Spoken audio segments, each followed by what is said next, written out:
It's like a pizza crunch without the batter. It's like the wood juice without the water.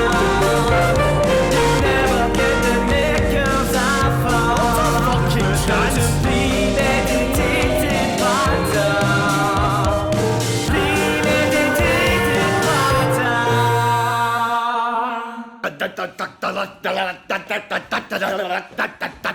Mate, why fuck up your brain damage, mate?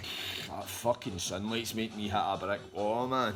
I see, be honest, I think I'm going to phone a taxi, boys. I'm fucked. Aye, right, he's kidding on. Fuck, he's only calling it quick, saying a bit of sunlight, but he's vampires or something. Can you not just shut the blinds? I spent the money for blinds and a dial-a-booze. Fuck the blinds, fuck's sake. Give a hammer, a nail and a pair of your bird's knickers, I'll give you a set of curtains. Mate, this is a new build house. You're no hammer nails into the fucking wall. Well, I've been fucking papped out the house because I've been on it for 2 days with you two chickens. He's only calling it quits saying a bit of fucking sunlight. Get a fucking grip. It's no just you, fuck's sake. I'm getting messages off of missus saying Wednesday doing interviews for a new dad. I can't go home either, but that fucking lights make me feel like a bag of monkey dicks.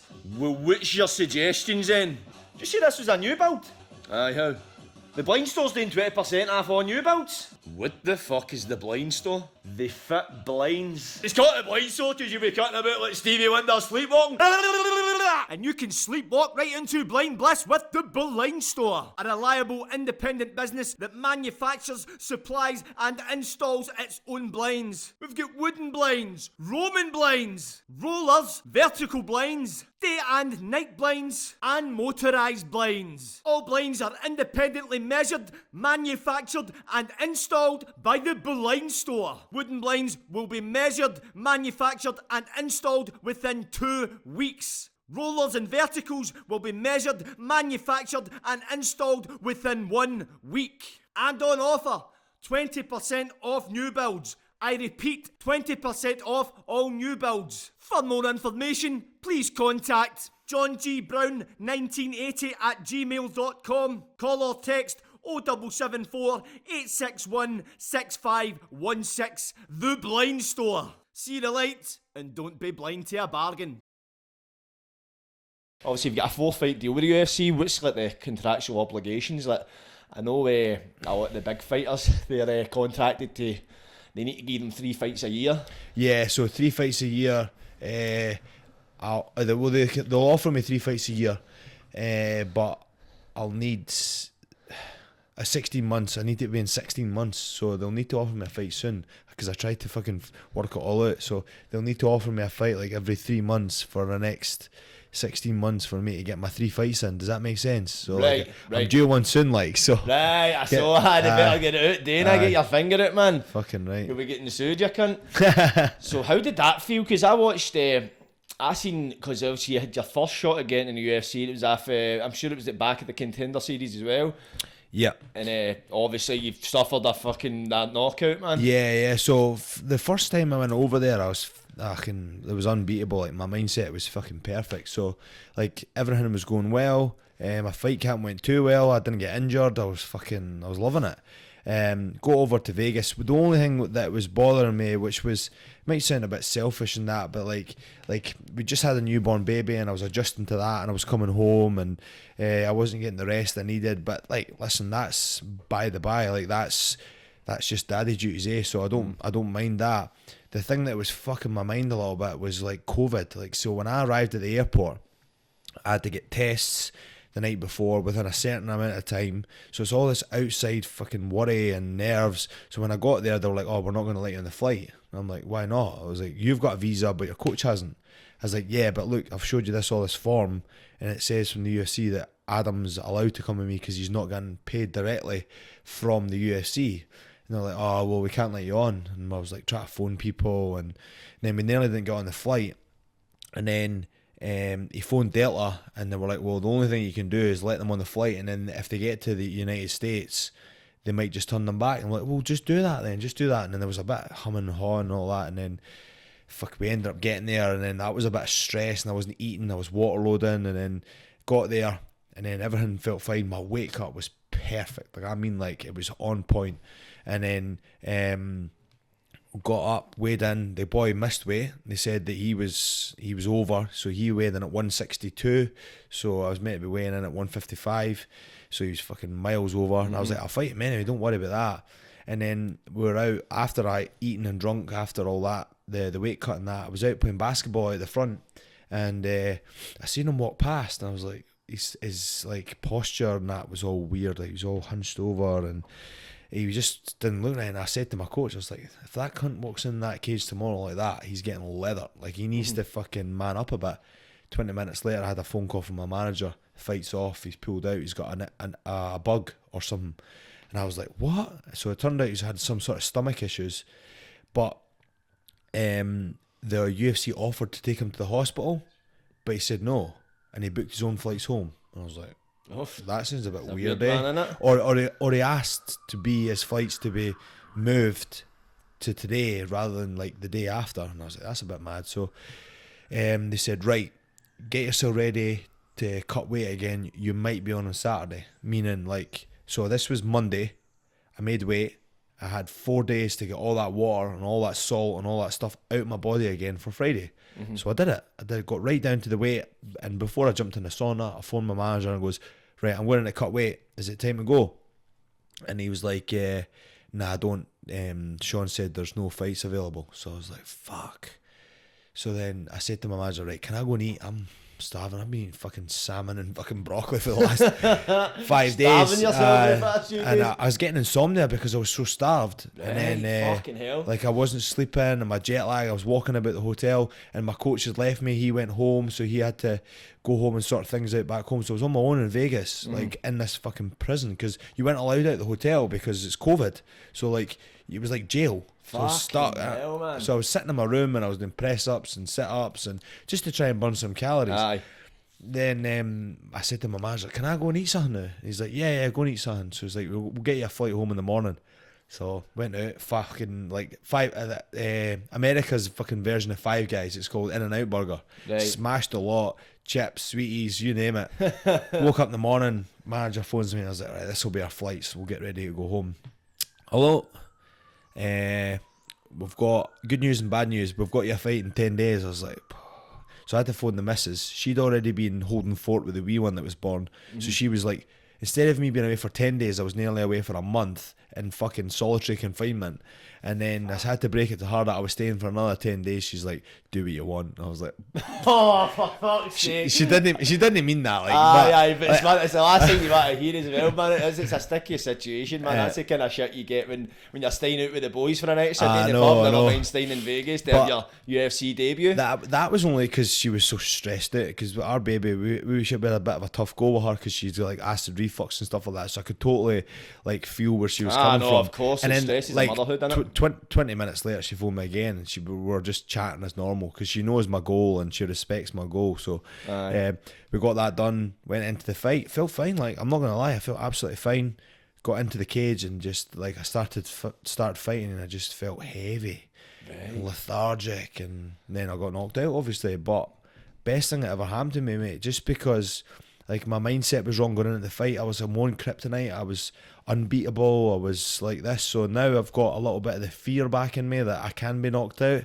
So it's made me wiser and a bit like more switched on with the preparation and going into the cage and game plans and stuff like that. So it's been a kind of knight in shining armour, if you like. So like I had a fight in London not long after that to get me back in the win column. Felt brilliant. Sorted out all the problems that I needed to.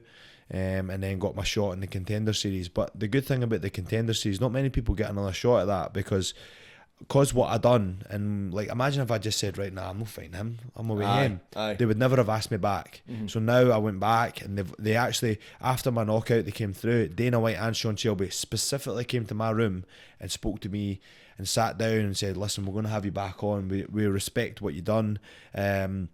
Not many people would have done it. They would have just went home. So they were like, we want you back. Get a win and come back. So I'm like, right, cool, perfect, no problem. So I went and done my job, got a win. Now I'm back in, and then I knocked that boy out again. So a long road round, like, but fuck, well worth every single part of it, eh? So see that guy that I fought and that knocked me out, I'll beat him 9 times out of 10. So if I get a fight with him again, like, that'll be it. Like, his wrestling is like almost non-existent. Striking might be slightly better than mine, but I would just mix it up and just beat him again, you know, and submit him. So like I say, it's just like these things, like life lessons almost as well, eh? So I'm glad it's all happened, and mate, it's fucking surreal thinking I'm in the UFC now. Like, it's madness. Because that's what I was going to ask. Obviously, see when you talk about that, it was probably the best thing that happened with you, getting knocked out in like your debut. Do you think that is probably what? See, like a lot of fighters maybe they get into a few fights in the UFC, and obviously they build up their thing like, I'm untouchable, I'm unbeatable. When they get beat, it can derail them a bit. Yeah. Whereas you've had it at the start where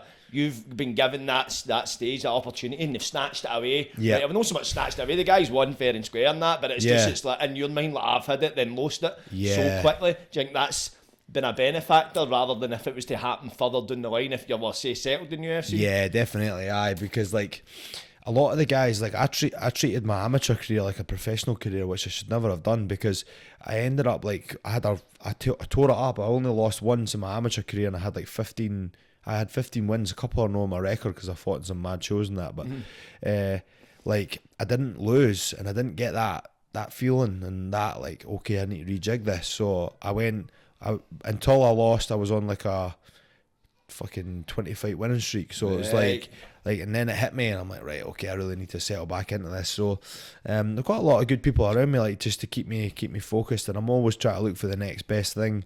I'm in that transition at the moment to try and like be a full-time athlete, because I still work, which is an absolute pain in the tits, but it needs to be done. I need to supply for my family. So as soon as I get this fight, I've got a little bit of security in the sense that, okay, I'm going to get paid now. You know, I'm going to get paid decent. So not like decent, but like certainly worth my coin, you know. So that takes a lot of stress away. And then like obviously not many people can say they fulfilled their dreams, eh? Like I used to lie in my bed at night thinking, right, I want to be in the UFC. Like now I'm in the UFC, and like people are like, how does it feel? I'm like, say it again, come on. Are you in? Like, say it again. Just sitting in the house with your gloves on, yourself in the mirror.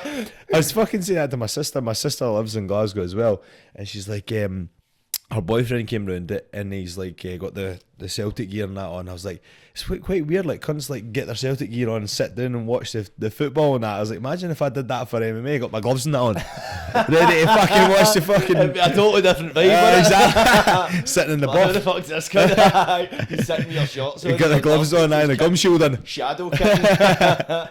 So how did they, obviously, as far as I was led to believe, you at one point in your life you used to work in a farm? Yeah, I used to be a shepherd. You used to be a shepherd? Aye, so I was fucking whistling at my dogs, shearing sheep, all that sort of stuff. So I worked on a farm since I was 16. I moved out at 16 and moved in the middle of fucking nowhere. So you moved into a farm? Pretty much, so yeah. And I you weren't born in a farm or anything like that? No. So I was just a wee guy for a village and just fucking went into the farming, and I wouldn't like to say I accomplished everything, but I got quite good at everything. I got good at working with dogs, and I was on BBC One Man and His Dog, and I won that and stuff like that. No, I didn't win that, I came second, and I won the Young Handlers, which is like kids under the age of 16 or 18 or whatever, and I did all these things. And then the next step for me was to own my own farm, and nobody's going to allow you to own your own farm at 18. So I kind of got to a rut at that stage and just decided, you know, I'm not going to be here anymore. I don't really like it. So started to kind of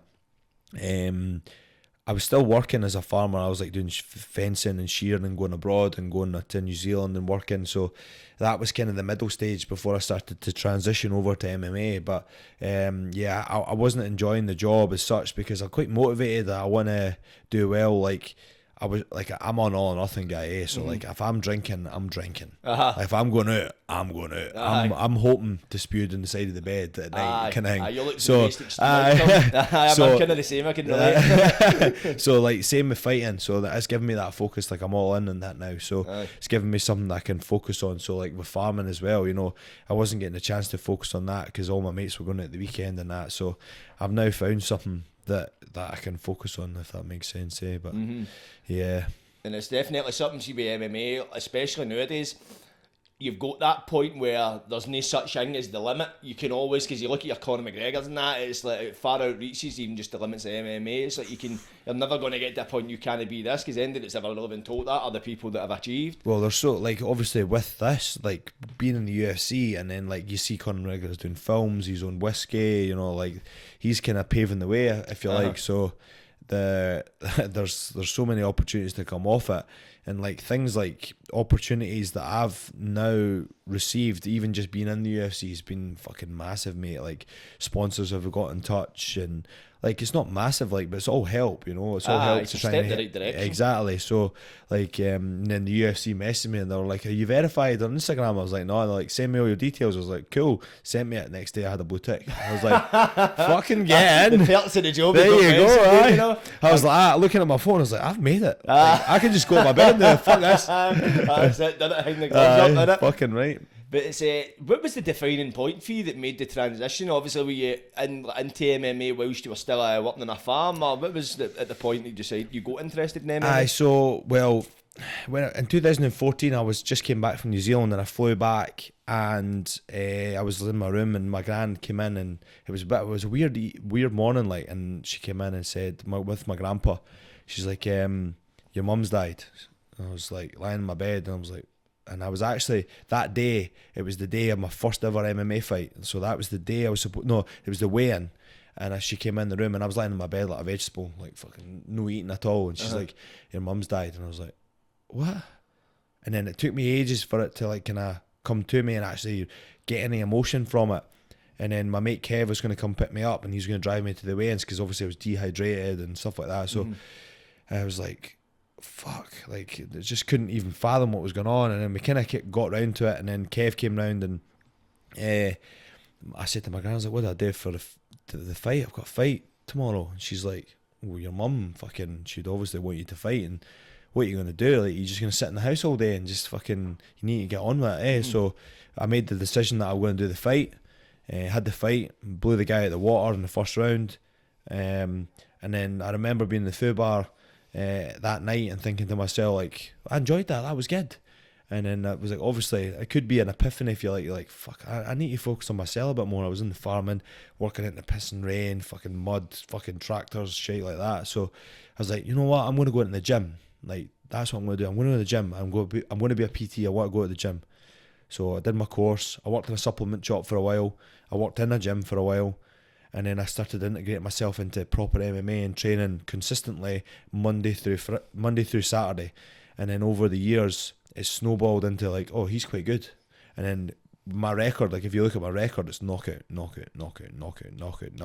submission. But like all that kind of translates over to me being like 100 in and 100 out. Like I'm either in or I'm out. Yeah. So knockouts, going out to like put people away, bad intentions.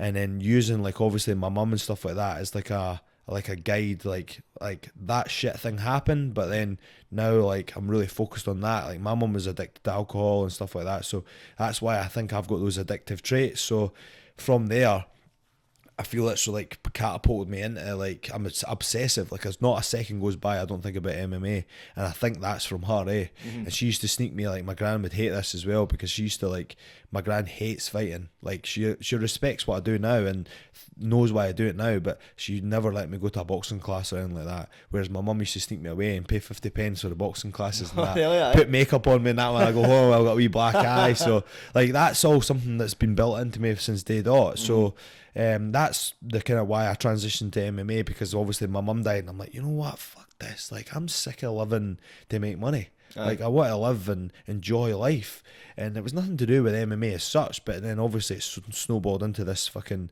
massive thing. Like I'm now signed to the biggest combat sports promotion in the world. It's unbelievable, So aye, the fact you've came to that point as well, and see with the sounds it, see we talk about your magic, that happening, you've used that as fuel.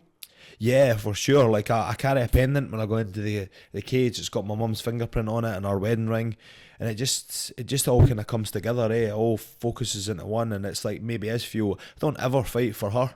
I don't ever fight for anybody else but myself. I do fight for my family. That's a liar, because I'm obviously trying to earn money. But it was never for anybody else. But definitely that's in the back burner, in the back of my head when I'm going out, and I feel that she's with me and all that sort of stuff. And like I'm not like believing God in that, but I definitely feel pretty spiritual in the sense that like I do feel people watch over you, or maybe you just think that, and it gives you a little bit of release of energy, you know. So see, like obviously you've been doing MMA for a large number of years, so but there's going to be points where when you're dragging yourself to the gym, sometimes or some days you just have an off day. We're all human, we do get them. What do you use to get yourself in the gym nowadays? What is that motivation? What do you keep in your head that keeps bringing you back? Or is it just not even a question involved? Well, no really a question at all. But like, when you're fighting another man, when you're at my level of fighting, when you're going to fight another man, like if you're not turning up to the gym and lacking, and you're going to shit your pants, and we're like, I'm not going to beat this guy.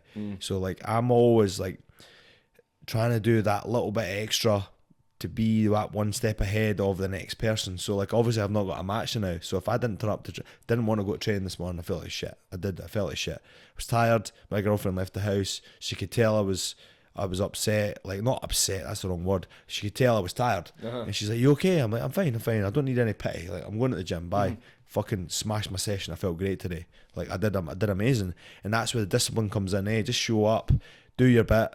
And there's never once I've walked out to a cage and thought, I'm not prepared for this. So that's kind of why I do it, because like, imagine, like, I've already got a head start. I'm already fit. I just need to get the weight on. I'm a fat bastard now. I feel you there. Exactly. Don't feel ashamed of it. It's But not feel guilty. that's probably why, because I don't want anybody to beat me. I'm quite competitive in that sense. So like, that's where discipline takes over from like joy. You know, like, I love training, but like, some days you just need to be disciplined and go, right, fuck it, I'm going. Like last night as well. Even last night, I was like, I don't really want to go training in the fucking 7-8 o'clock at night, but I still went. I done it. And I felt great after it. And then you come home, you get a dinner, you go to your bed, you wake up, you do the same thing, repeat over and over again. And then you end up in a position that I'm in the now.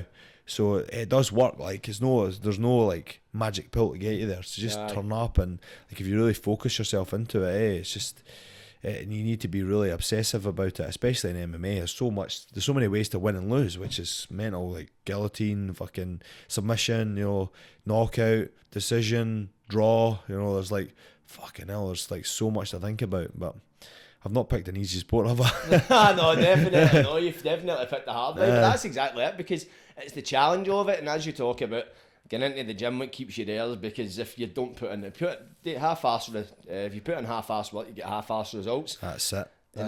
And obviously in this sport, it's healthy almost, not to say you're scared to end it, but to have that fear that if I don't push myself, then I'm going to be selling myself short when it comes to the fight, and I can put myself in danger of getting hurt or fucking losing my momentum that I've actually managed losing to money carry. for the family. Exactly. Like fucking Andrew Tate, like everybody slags him and that, but I don't really listen to him in the sense that like I'm listening to, like, I don't care about his thoughts and his religion or whatever he does, right? You're not a disciple of him. No, exactly. But I listen to some of the things he says, and he's like, this guy's like, how do I get a six pack? And he's like, you need to do this. How can I get a six pack easy? And he's like, why should it be easy? Like, if it was easy, everybody would have it. And like things that are worth working for, like, you need to work hard. Like, why does everybody think there should be an easy way to get something? Like, an easy way to make money, an easy way to get six pack, an easy way to go from here to there. Like, fucking deserve it. Like, earn it. Like, and then it's far more like worth it, if that makes sense. Aye, because you appreciate it. That's what I believe. Anything that came easy wasn't worth having. No, and for sure. The generation we live in right now, everybody's too comfy. We've got everything at hand. We can pick up a remote, we can turn on the telly, we can order a munch to our door. We don't need to leave the fucking house. So as a species, we've become really, really comfy, and as it's become the unmaking is because people are getting depressed, and people are feeling like they've got no goals, no direction in life. And I genuinely believe that your human brain does need stimulated. So like, I think you do need some kind of driving force. You need something to focus your energy on. Stress, like fucking, you need to be beat down and to be able to fucking come through it. Like, imagine maybe like, see if my mum never died and I never went into MMA and I never got that drive. Like, imagine like that was the turning point that I never. Like, imagine I never lost my mum and I just went into MMA. Do you think I maybe had the same drive? I don't think I would have. Like, or maybe I just stayed in farming because it was comfy. Aye. Rather than going, fuck it, I'll just take the jump, Yeah. And I quite enjoy that fucking horrible feeling. I love training. Wrestling's probably my favourite thing to do. Like, and I'm not okay at it, but like, I'm not the best. But like, I love the feeling after it. Like, I'm fucked and I'm like, oh, vegetabled after it. Like, I've worked out hard, So like, a lot of people, like, COVID was the first thing that people actually had to worry about. Like some people were just going to their work, and earning money and coming home and like getting Uber Eats at night and spending time at the weekend. COVID was the first thing that gave them any sort of like stress, and they managed to come out of it. So now they should fucking know that like good things happen out of bad things as well, rather than just being fucking an easy fucking life, you know. I definitely do believe that you can take the good for the bad, but I think that comes down to personal choice, the individual, because as you say, some people, as you talk about like your mother passed away, some people could have took that and made a negative thing and went like, I'm fucking going to start drinking or start taking drugs. So many people do it, and no fault in anybody for doing it. It's so easily accessible, drugs and alcohol and that kind of stuff. You've managed to actually go, right, how can I make this into a positive? Maybe not conscious thought, how can I make it into a positive, but that's what you've done. I just went, fuck this. That's pretty much what I was like, nah, I'm not doing that, I'm doing this.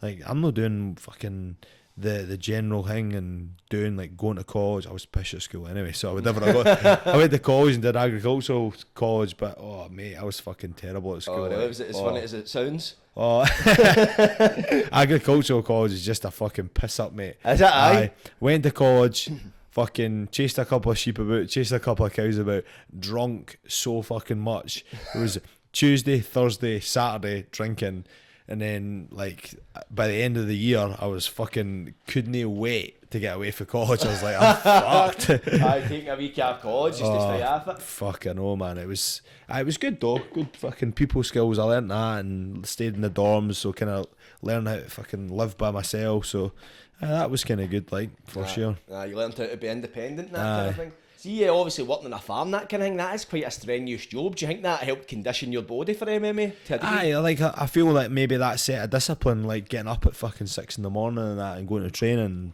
like that's a piece of piss for me, So I felt like set of discipline in me, and I always obviously was a little bit stronger because like I've been carrying shit about and that. But yeah, definitely. The main thing would be like the accountability. You need to get up in the morning and feed cattle and feed sheep. So that was definitely a plus. Like that kind of ingrained a work ethic in me that's transitioned well to MMA. So I still like, I don't miss it. Like I can imagine it's good as it's one of the ones taking the positives for it. But at the time you're looking at it like it's strange. See, you could be doing the exact same things. You're putting your body through grueling workouts. You're getting up at unsociable hours. You're working out at unsociable hours. Probably the same as you were doing with the farming, but because you're doing like pursuing your dream, it's like takes like half the effort. Almost for sure, mentally. for sure. It's fucking like, see, like I remember I used to wake up in the morning and like hear the wind and the rain like blasting off the side of the house. I'm like, oh my god. Yeah, I feel like jumping in my bed this evening at the thought of that, man. Never been able to do a couple of times I thought we'd jumping in the window like just fucking break a leg and I'll have to go to work, but it's fucking madness. Like I wasn't a fan of it, but it was a lifestyle more than anything rather than that, you know, like you just had to do it, A lot of my pals are still farmers and it's just like, what are you doing this weekend? Oh, just same old, feeding cattle, feeding sheep. Just fucking like, Jesus Christ, like a broken record, isn't it? So. You just even thought it, fucking gives you grey hair.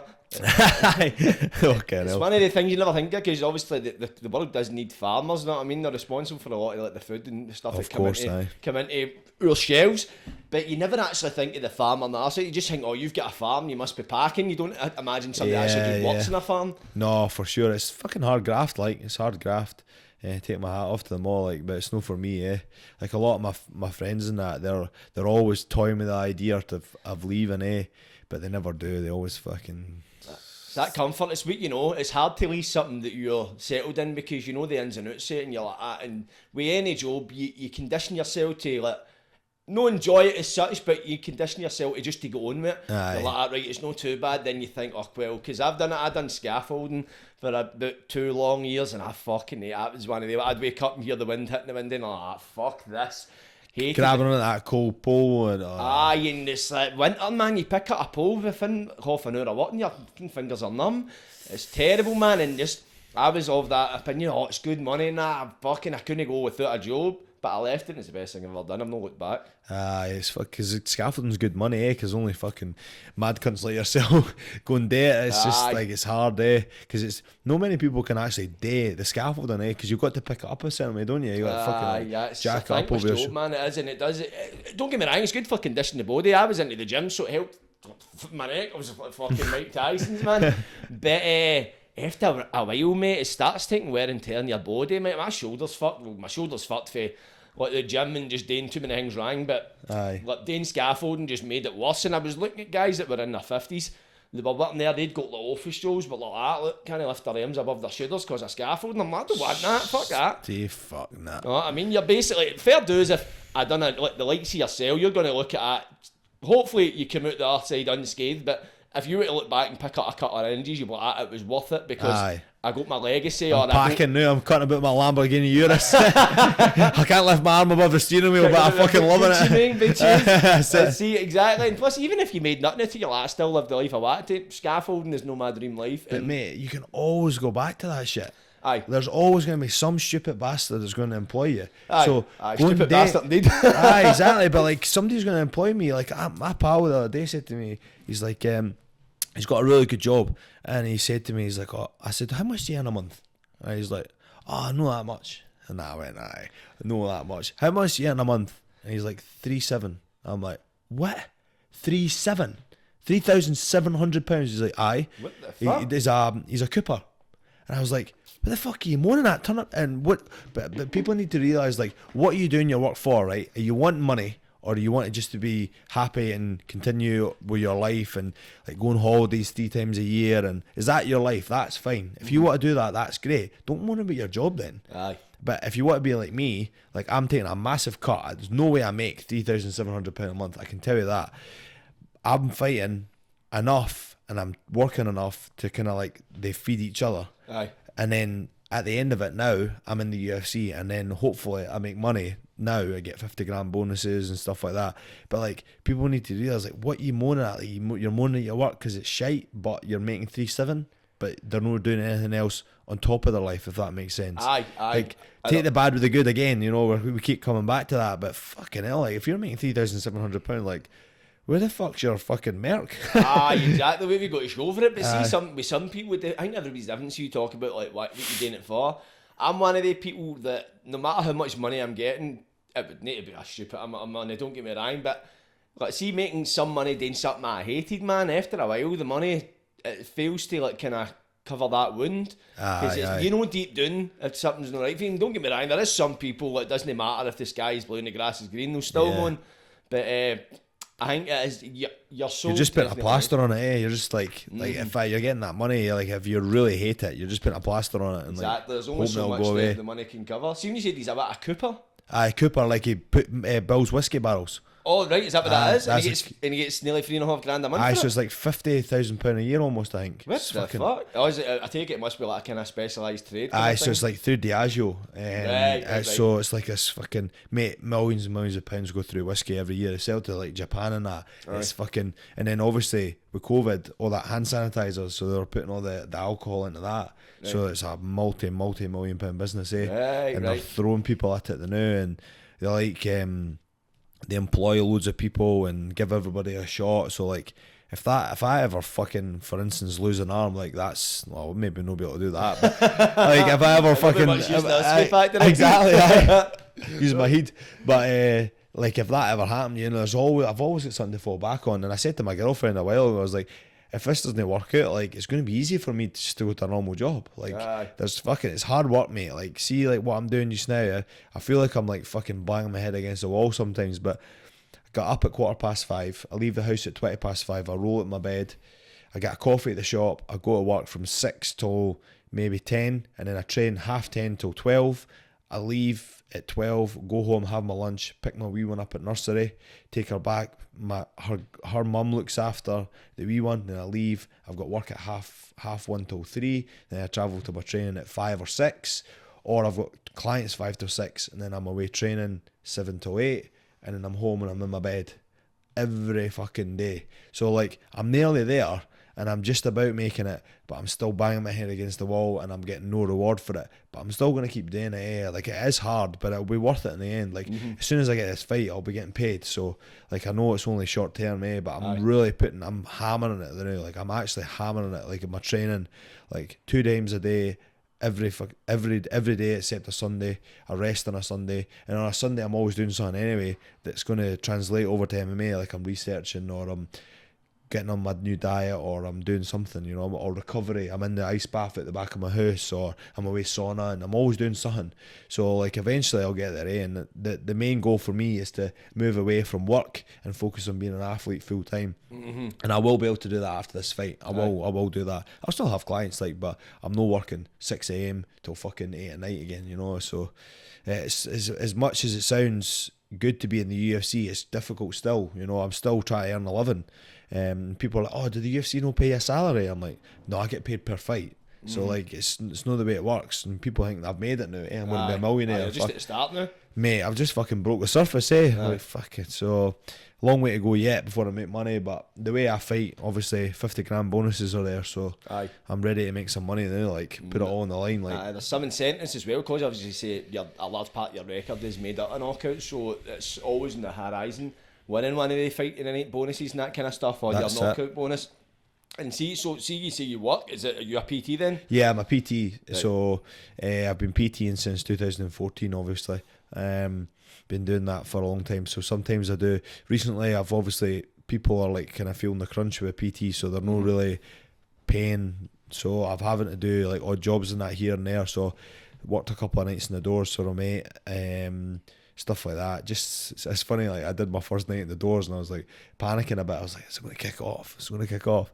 There's all these uni wankers and that fucking vegans and that, and I was like, accents and all. Oh, it sound like they're from Edinburgh and that. It's fucking probably sound like me actually. I sound like a bit weird, but I thought it was like going to kick off and that. I was a bit panicky, but cunts were wanting pictures and that way because I'm in the UFC, and they're like, what are you doing working? And I'm like, I still need to make money. Aye. You know what I mean? So it was fine. But I'll always make amends. I'll always make sure I've got money for my family and that, eh?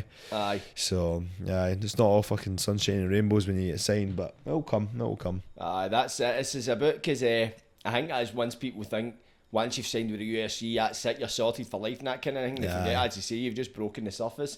And plus as well, you need to fight too.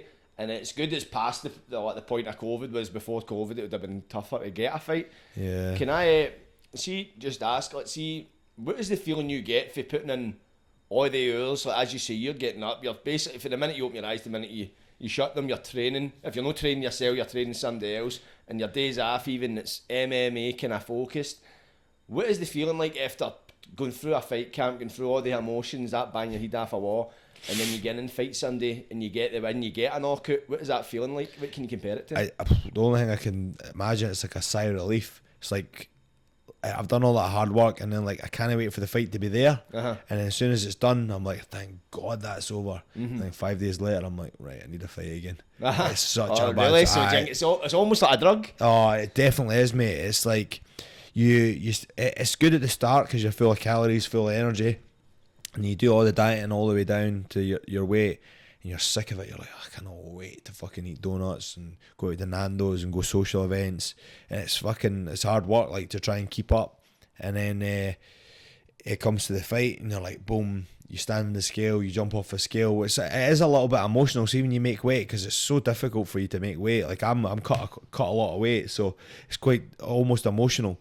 And then once you get that, like, a first drink of water, you're like, heavenly. It's fucking amazing. And then like you get the fight done, and then you're like, thank God that's over, and you sit down, you relax for a bit, and then 5 days later you're like, it's time to get another fight in, eh? And then obviously you need to wait to get matched up, because it's not just as simple as like you can just walk out the front door and get one. But it's a wicked circle, like, and I do, you know, like people say like I get depressed, like I use that word quite lightly, but I've been depressed as that, but I call it like post-fight blues, because you've got all this adrenaline and all this fucking up and up and up and up and up and up, and it's boom, stopped, and it's gone, and there's nothing. And I can relate to Tyson Fury quite a lot, because he got his world title and then fucking wanted to kill himself. You know what I mean? So like, you get this like post-fight blues, and my missus, she knows it, and she's just like fucking baby blues. Like when you've had a kid, they just, this build up and then it's gone, you know, and then it's fucking weird. Like it is depressive. You're like, what do I do now?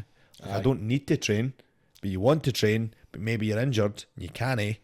It's fucking, that's a hard bit afterwards. So it's like quite difficult. But I think now I've got a couple of things I'm going to do, like after the fight, like I'll maybe go away with the family. That might take my mind off it. You know, I've got a wee girl now, so that will definitely keep my mind occupied. Whereas before it was like, what now? Like, you want to go to the cinema?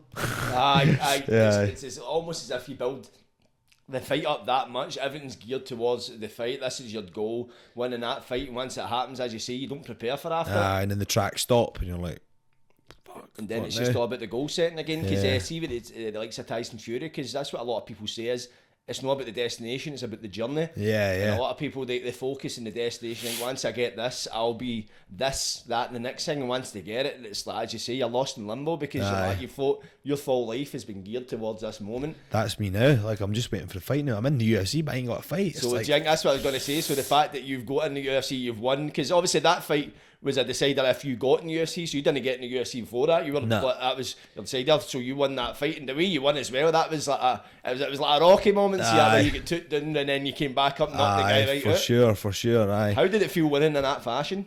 Amazing. You couldn't have asked for a better way to win your UFC debut. For sure. I remember, like, obviously you visualize like things that are happening in the fight, and then what I wanted to do was like pick him apart and like totally outclass him. And that opportunity kind of like fell through when I injured my eye in the fight. He punched me in the eye and damaged my eye, so I couldn't see properly. It was like, you know, when you get like a sparkler and you like move it, it's like dragging. You can like see the kind of track it's on. That's what he was like when he was moving, and I was like, couldn't see him, and I went to kick him, and he's like, my depth perception was away, so I was like, couldn't judge him. And then he kind of seen me wiping my eye, and then he just rushed me, and I'm like, I was trying to get away, and I was like, fuck, I'm not getting away, fuck it, stamp on it, and I just sat my level and just boom, hit him all right. Well, I hit him all 1-2 and just flatlined him, and in my head, like, I seen him going down, his eyes were crossed and his mouth was like this, and I was like, fuck it, he's getting it again, because I was just gonna walk off, because I knew he was out, like I knew he was down, like I've knocked loads of people out before, and I've known them when they're out. I was like, he's getting this again, I need to make sure he's out. So I jumped on top of him, hit him another 2 rapid.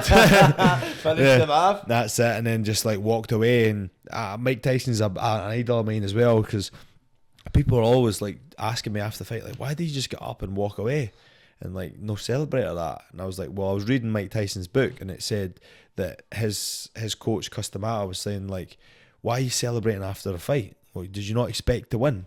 And that's why I don't celebrate after the fight anymore. Like why is it a surprise? Like, it's not a surprise that you won. You did all that fucking training. Like, why are you jumping about? Like, just like continue, like just keep going. So that's why I didn't celebrate, and I just walked over to Dana White and just was like, fucking sign me. And I was like, this is like a cannon. And I was like, sign me. And he's like, and he started shouting back at me. So it was like quite a good build up. What was he shouting? So there was a fight beforehand that was on, and it was an absolute banger. It went 3 rounds, and it was just a fucking absolute banger. And they were like knocking fuck out of each other.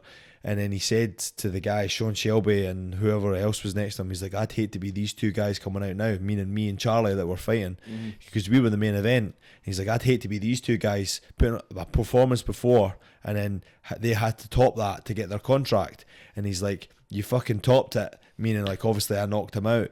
And he's like, you've got your contract. He's picked up his pen. There's a picture of him got his pen, and he's like holding his pen. He's like, you're signed. And I was like, I fucking knew it. And then Michael Bisping was shouting in the corner. He's like, Chris, well done, mate. It's good to see more UK guys. And then Mike came out the back, and I said to him, I made a bit of a fuck up at the start. And he's like, it's not about how you start, it's about how you finish. And I was like, that's true. That's so and then like there's like some pictures of that, like the UFC and that, were like taking pictures of me when I'd finished, and it was like I was sitting in a seat, like I had a fucking like muesli bar in my hand, scoffing it, and then hands in my head, like just emotional, because like I just fulfilled my dream. So hands in my head, like emotional, and just want to phone home, and it's like a fucking whirlwind day. So I'm going to try and like try not be as emotional now that I've achieved my goal. I need to try and treat it more professionally and think about it as the fight and focus on it as like that, right? And try not make it as emotional, because I put everything into it, you know.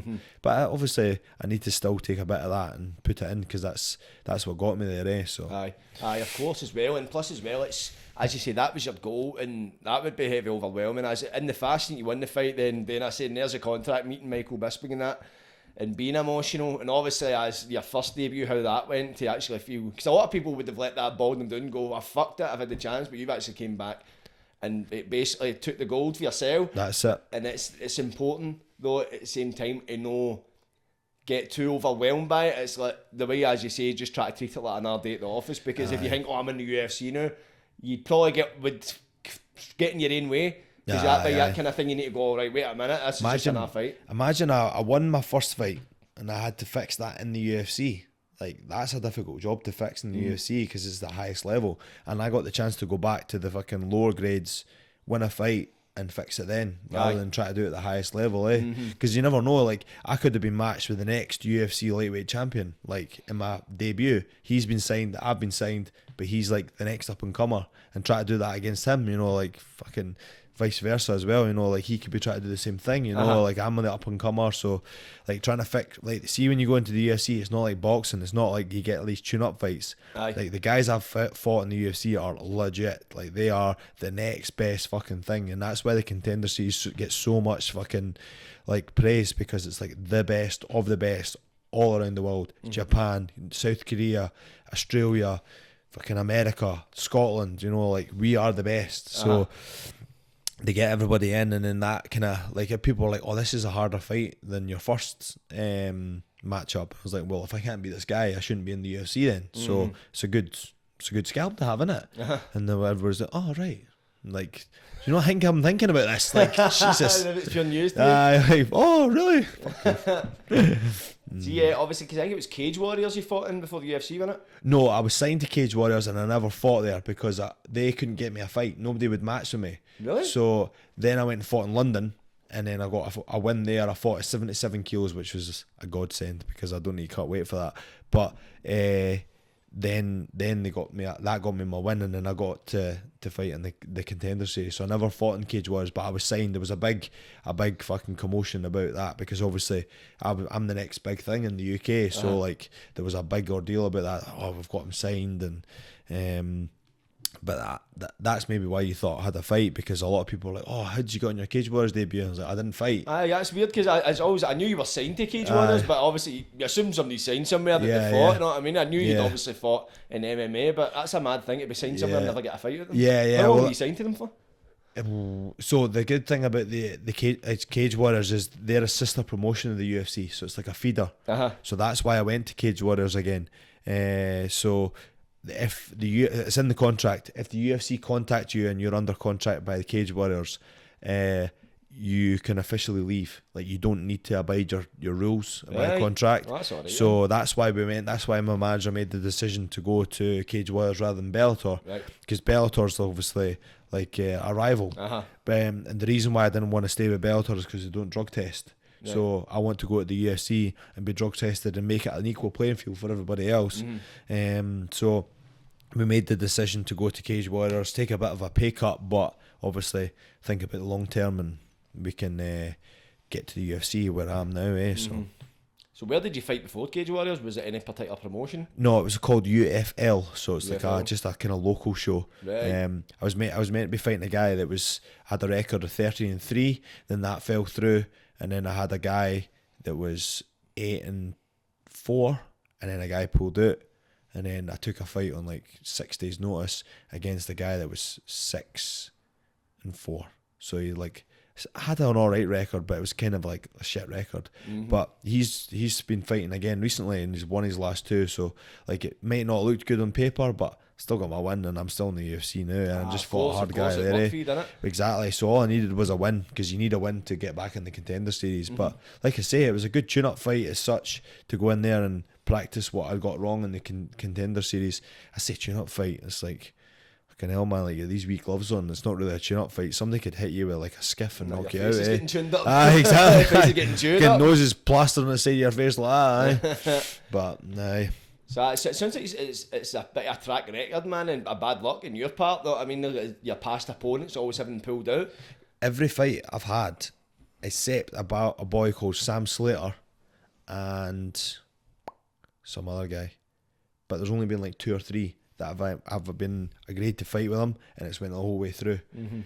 And then, like, obviously my fucking opponent pulled out in my Contender Series fight, so that's another one. Charlie Campbell, the guy I just fought, I got matched with him and he came through with it, so that's another one on the list. But a lot of people pull out because a lot of people, like, it's scary fighting another man, like looking at the record and trying to plan out and suss out where he's good, where he's bad. Like, it can be quite frightening. Like, I'm not gonna like deny it. Like, I'm shitting myself every time I go in there. Aye. But you do the preparation and that kind of eradicates that. But a lot of people will look at my record and it's like KO, KO, submission, KO, KO, KO, TKO, and they'll be like, oh fucking hell, I'm in deep waters here, eh? Like, I can bang, but I've got the technique to bang it up as well. So, like. And I've not even shown half my skill set yet because, like, people don't know my full game. They just see me fucking knock cunts out in the first round. So just like keep it like that, eh? Don't get paid for overtime in the UFC. Like, you're right, mate. Plus, as well, it's good as part of like a show reel as well. See, like a knockout reel and that kind of thing. So somebody's probably like, nah, I'm not getting added to the knockout reel. You know what I mean? That's it. If somebody's my highlight reel, See, was there a noticeable difference between fighting in the lower leagues compared to when you went to the UFC? Yeah, for sure. It's definitely a lot more professional. As well, as much as it might be harder fights, the techniques are easier to read. Like, you get a wild cunt that just comes in and starts windmilling, you can't counter that. Whereas guys will actually throw a proper jab so you can slip it or you can roll it, whatever you want, you know. So in one end of the spectrum, if a guy's shite, you should be able to beat him. But the worst black eye I've ever had in MMA was against a guy called John Ross. He was fucking garbage. Like, he was terrible. Like, he had a winning record, but like I remember looking at him as an amateur and thinking, this guy's actually dog shite. Like, I'm going to beat this guy. I could barely train and still beat this guy. The guy gave me the worst black eye I've ever had in my life. Mate, my eye was like out to here. Hit me this wild overhand, and he's like, these knuckles like skiffed my eye and went in my eye. Fuck. My eye was red. It was all puffy. I've got a picture on my phone, mate. It's fucking. It looks like there's an actual egg on my face. And I beat him like easy, but like just walking away from, like, I got paid like 150 quid for that fight, and I'm walking about this fucking daft eye. Like, I'm walking out like having a beer and that. I was like, what the fuck, man? I can't believe he actually even touched me. It's he's fucking volatility, man. Has been the fucking only thing that's worked for him. He just went for it. He just started windmilling. If he had a set of keys, he would have fucking used them like that. So see, when you're fighting at the Contender series, do you have usually like the Performance Institute? Yeah. So we were in there. Oh, mate, fucking state of the art, unbelievable. Like, see, being a part of the UFC, mate, like, people don't get it. Like, you hear all these boxers and that, oh, you don't get paid that much. The UFC don't pay you that much, and they do. They pay you enough. They pay you what you sign your contract at, right? So if you don't want to sign the contract, don't sign it. Mm-hmm.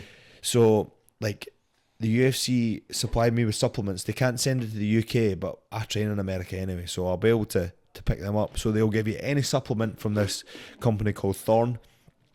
Whey protein, fucking vitamins, you name it, they've got it. So they just send it to you for free. Absolutely free. And then you get used to the Performance Institute massage, you get strength and conditioning programs. There's obviously the recovery place. It's got sauna, cold pools, hot pools, cryo chamber. They supply you every fight camp with 6 weeks worth of meal prep.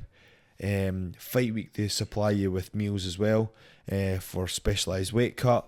Like, there's loads of shit that you get from the UFC. And then I flew to America for the pre-shoots, and I said to them, I was like, could you book my flight like further down the line rather than me coming back the next day, because I'm going to do some training in America. They're like, yeah, what date do you want? And I'm like, so they flew me out on the 1st.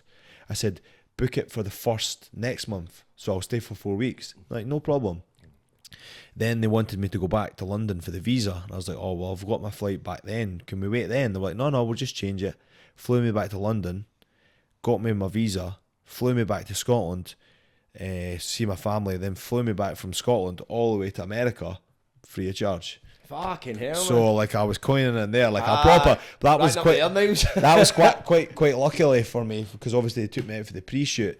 But like, what's the pre-shoot? Sorry. So the pre-shoot was just cause I'm not signed to the UFC. There's no like photos or anything, like no video footage of me for the UFC. So they can't obviously use other people's material. Right. So they bring you out and do your own. And you do this wee spiel and fucking hit the bag and pretend you're tough. Aye, like the kind of shadow box you seen in there. They got this fucking spray can, frozen cold water, and like spraying it on your face. It look like sweat. I'm like, so is that what that is? That's what that is, mate. Aye, you're not even working it. I thought you were actually sweating. Nah. So they do all that, and then I just stayed out there, and like I'm super happy to be a part of this company, like, because it's the best company in the world. The only way I can explain it to people is like if any of your followers or that like are tuning in, like it's like somebody from Scotland saying to Rangers or Celtic, it's like the best thing you can actually do. The Premier League. Exactly, it's the top of the top. You can't go any higher, eh? So, like I've made it. I'm going home. So really the journey's just started, eh? So it's opened up a lot of avenues. Like I'm training in one of the best gyms and it is the best gym in the world. It's like got the most champions. So it's American top team in Florida. So I get the chance to go over there and train, and they look after me, treat me well, treat me like a champion. So yeah, all these doors have started to open. So it's just a waiting game now. Hopefully by the time I look at my phone and I've got a phone call, oh shit, the bed. Right. Oh no, it's not. Oh, it's another Brian. I thought it was my manager phoning me. Oh, for fuck's sake. Oh, that would have been good, eh? I got a fight. I would have been like, brilliant. Speaking of that, that'd have been good. That'd have been dynamite. I'd give you promo as well. Exactly. But I just waiting for a fight now. Just I don't care where it is. Like a lot of people say to you, like, oh, you don't want to go to Brazil and fight because it's mad over there. They're quite hostile. Fuck that, I'll just go over there and fight. And I was like, I'm for Scotland. Like, fucking, come on, fuck. I just came in a Govan, like, fucking hell. I know, mate. You'll not put a fucking UFC Govan on there. Exactly. There's a reason for that. So see when you were in there, like the Performance Institute and that, did you meet any like kind of famous faces, people that you're maybe fans of? Aye, for sure. So like, because I was over there for such a long period of time, I think I fucking pretty much met the full UFC roster. I met George St. Pierre. I didn't just like stand and talk to him, like, but I said hi, and he's like hi back. And I met Kevin Holland, Sean Strickland, Nick Lenz, Robbie Lawler, who else? Obviously Dana White. I met him and spoke to him personally. He fucking knows me personally. He knows my name. He knows my daughter's name. He knows my girlfriend's name because I had that conversation with him. You know, I met all these top level people. Made some good connections as well. It's mad, like fucking. I walked in at the gym into America. And like obviously fanboyed out my dish. Walked in and it's like Jorge Masvidal walks out and he's like, all right man, what's happening? I'm like, all right. He's like, how are you? Like, where are you from? And I was like, fucking hell, this guy's talking to me. Like, what the fuck? Hell, man. So it's pretty surreal, you know. Like I'm watching all these guys on telly when I was being younger, and then like I'm in the fucking same gym as them. It's mental, eh? It's like a young fella like playing football, like going to play with Rangers. Like it's that pinch me moment in it. Aye, like fucking hell. And then I actually train with them as well now, so it's like it's good. It's definitely an eye opener. Like it's like trying not to be a fanboy. Like, can I get a picture at the end of that? I try to make it cool. We'll get a photo. You want to follow me or what? how is it with the accent? With your accent, speaking to him, is there any translation issues? Well, a little bit. Like, well, as you can hear, like I'm pretty well spoken just because I've been travelling so much. I've not got like a proper Ouija accent, but they do like struggle with some things. Like I was like, where's the ball? And they're like, the ball? I'm like, the ball, like the ball. And they're like, they don't really get that. And then like, obviously I've probably said cunt a few times already. Like that's like a no. That's a heavy swear word there. Like, if you call somebody a cunt, you're meaning fucking bad fucking things. So like I'm like, what's happening? And they're like, oh, not much. And then I'm like, what were you doing yesterday? I was like, I was training with that cunt. What's his name? And then they were like, looking at me because I called them a cunt, and I was like, fucking hell. Why is he a cunt? Yeah, why do you not? Do you not like him? And I was like, no, he's a good cunt. That would just open up Mel. How can you be a good cunt? It's funny. It's like they should honestly do like Scottish like language fucking classes in a place like America. They need it. They need it. Just like, listen, if we call you a cunt, we're no meaning you're a cunt. It could be you're bad, but it could also mean you're good. Don't listen to the word cunt. Listen to what I say before I say cunt. Fucking right, aye. But that's a different battle entirely. Yeah. But see when all is said and done, whenever, let's say, your career might finish, hopefully it's fucking in the far future, you get a long and healthy career span. What do you want your legacy to look like? So I want my legacy to look, I thought you were going to say something else there, but I want my legacy to be how I've been doing it so far. Knockouts, fucking, like, be that guy that's like sometimes like champions are not people's favourite fighters. Like my favourite fighter is Donald Cerrone. He's never been the UFC champion before, but he's got all these knockouts. He's an exciting fighter. Like I want to be the people that are like, he's my favourite fighter. Right. Like I People's don't champ. exactly. And like I go back to Tyson Fury again. Like I see Tyson Fury, like there was a wee guy came in with disabilities. He's like lost an arm, and he was in the ring with him, and that wee boy got the opportunity to go in and speak to Tyson Fury, and like hold his belts, and he spoke to him, and that made his day. And like I would like some wee guy like to think that I was his idol. Does that make sense? Yeah, totally does. And then like you want to be a beacon of hope to people, especially coming from Scotland, because you could count one hand the amount of people in the it's been Scottish that have fought in the UFC, so you want to be that beacon of hope to show, look, it's possible. It can be done. Exactly. So like I want people to look up to me in that sense. Like gold, obviously, like getting the belt on that would be obviously that's far in the future. That's long term goals. But I've got all these short term goals I want to get now and establish. But like that would be the main one for me, is folk to say like he's exciting. I want to tune in and watch him, and I'll pay for the pay-per-view to watch him fight because he's super exciting. There's somebody's getting knocked out or he's getting knocked out. So I thought you were going to ask me before, like, what's your plan B? And like, I ain't got one. Like, I wouldn't suggest that, because it's like, man, it's fair play if people have that. I don't can see the way I'm I think we've got similar mindsets. When I look at I'm doing my podcast, I'm acting, I'm making music, and all that kind of stuff. Yeah, that's my life. There's no other option. It's like I don't see, like, a plan B was to suggest you've either failed or geared up, and I don't see the two options. And you're probably the exact same. It's bringing your attention to like left and right. You know, like you want to be fucking beeline, You want to be straight on. You don't want to be going, I could maybe do this or I could maybe do that. You know, so. I need to be focused on that, so it's definitely not a plan B. I'll think about that when it comes. Glad to hear it. I definitely hope it works out for you. You deserve it, and the fact that you're Scottish, man, we need more people like yourself that are on these global stages, because it gives people that motivation, that drive to believe that they can do that as well. Yeah, and then like training the guys like Paul Craig, like me and Paul Craig are the only two male Scottish UFC fighters. So it's like I train with Paul, and I'm like, and you don't even think about it, like just because I've been training with Paul for a long time, I'm like that's amazing that I can actually train with him, and like we are the two guys from the UFC. Like imagine like a percentage, like imagine trying to add up that percentage, like how many people are in Scotland and we're the only two. Like that's fucking a lot. That's like a lot. So it's good that like we could be that lease of life for people that are like trying to do something, but that if I could say anything like to people, just like and show up, and like we said at the start, like how do you stay disciplined and turn up? Like you just go to like if you're really passionate about something, you just said, you know, you've got plan B, like you make music, doing TikToks and shit like that, you know, like I've seen your TikToks and stuff like that as well, so it's getting out there, and it's like it's not just like A to B, it's like A, B, C, D, E, F, G. You know, I've got this big fucking long train all the way away, so it's a tough gig. Like you just got to be focused. Because I think, as well as I say to a lot of people, well, this is what I would say to people if they ask me the question more often, that, it's having that purpose, like why are you doing what you're doing? And it's because I realise that you need to have that answer to that question, because see, when it does get to times where you feel like you're banging head off a wall, you feel like giving up, that's the thing you're going to come back to that makes you keep going. What would you say your purpose is? I would really want my family to be secure and them not have to worry about money and work and shit like that, and then me to be in the UFC. Like I couldn't care less if I was because I used to do this for free. I used to show up to amateur shows and just love it. Just used to love the journey. And now money's starting to come into things, and I've got a family and that. If I can sort them out, I'll always be fine. Right. So I don't need fucking flashy gutties. I don't need new t-shirts, Dolce & Gabbana. I don't need any of that shit. Like if I can get a car and I can drive to training, I'm good.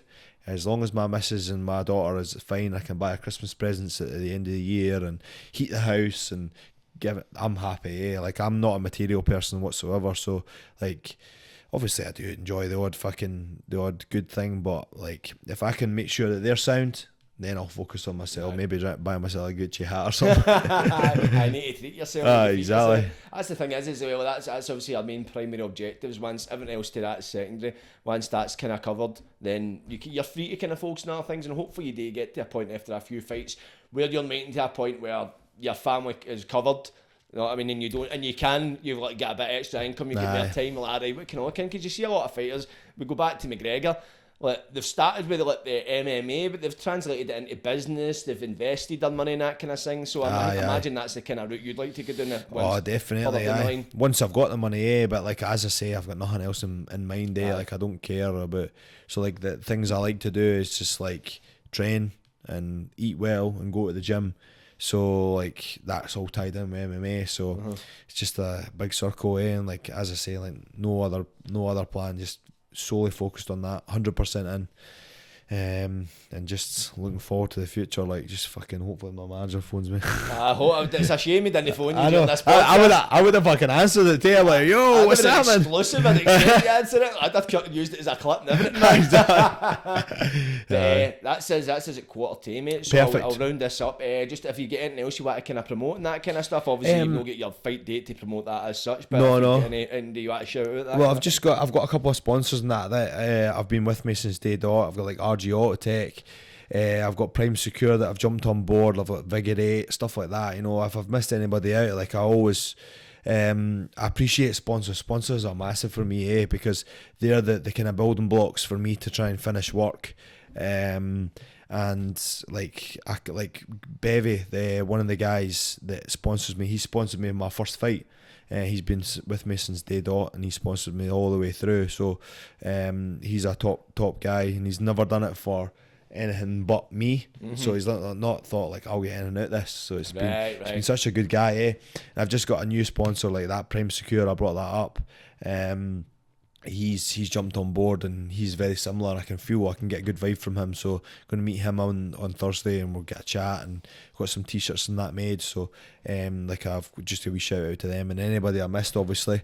Sorry I missed you, but there's that many guys that have like obviously give me product, like Flora Fusion's like a CBD company. They give me stuff too. So these are all wee things that help, you know, like supplements and stuff like that. But yeah, that's about it. And just obviously you get me on my socials and that, and I'll make sure and tag them down in the bio.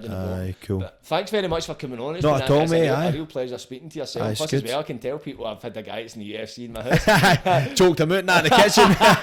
Hopefully, you get him in my home, mate. Some bundle DM you. I look at this kind of. He's got a blue tick now. But I know I really love what you're doing. The fact that you're in the UFC, the fact the way you came back, like you lost in the Contender series, and then you went away, just get back down to business, knuckle down, learn for it. It's amazing to see, and especially seeing Scotland, too many people, the national attitude is, if you fucked it once, you're not used to naked. Andy Murray, prime example. The fact you went like, nah, I'm not letting it get in the way, man. And so I really do. You appreciate what you're doing for a lot of young people out there and that kind of stuff. You're a beacon of hope to a lot of people. Cheers, mate. Thank you, and thanks for having me on. Obviously, it's good, and if you ever need me back on, just give us a shout. Oh, definitely. Good to chat to somebody that's not a boring bastard. Thank you very much. Same likewise. But it's good to have you on. Obviously, we had to cut this short because you've got things today, man. But I like it. It means it leaves more room for when you want to come back. Hopefully, you've got a wee title on your belt. You can bring the title to Govan. Exactly. Just make sure you hide it, man. There's a lot of thieves about here. Get some tickets up and fucking I could do a wee thing, because I get tickets to the UFC, so like if we could maybe do a wee shout out and like whatever, like we can get 2 free tickets for like anybody that follows us, and we could do a wee prize for that or something. That'd be brilliant, mate. That'd be amazing. Perfect. But anyway, thank you for joining us, my friend. Thank you. Chris Duncan, people, like, subscribe, and don't get wide. Catches.